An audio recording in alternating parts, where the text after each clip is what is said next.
ادامه از دوستان عزیز از کتاب تو نیم منی.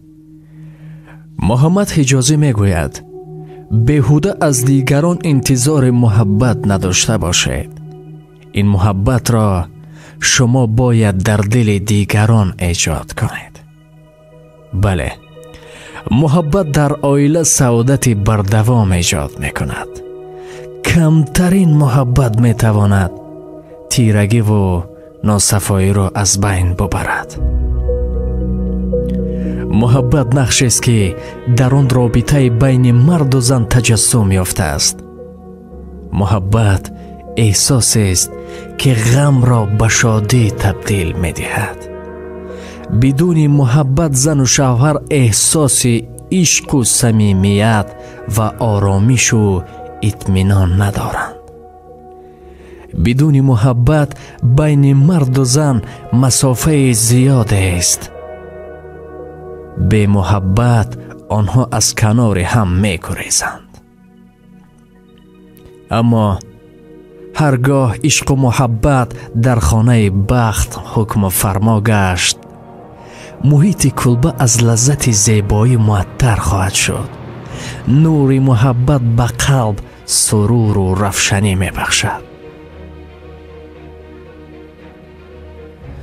کوشش همسران برای به دست آوردن این پدیده زیبا از ذوق آدمیت و وفاداری آنها درک می‌دهد.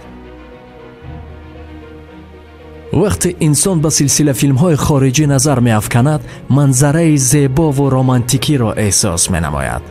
مرد با زوجه‌اش در طربخانه در حال مهرورزی و التفات، حتی گوشت را با کارد بریده با چند برگ میگیرند و به دهان همدیگر نهاده برایشان لحظه خیش را ایجاد می نمایند. این منظره را جوانان و زنان ما با شوق می نگرند و با زبان حال می گویند مدنیت باید این گونه باشد. ای کاش که ما نیز این را می آموختیم. سپس نفران پیدا شدند که به این عمل تقلید می کنند. البته این رفتار بسا زیبا و دلپسند است، ولی ما آگاه نیستیم که آن در تمدن شرقیانه ما خیلی بر وقت ظهور یافته است. پیامبرمان 1400 سال پیشتر از ایجاد لطف و مهربانی در میان جنس‌های ما بشارت دادند.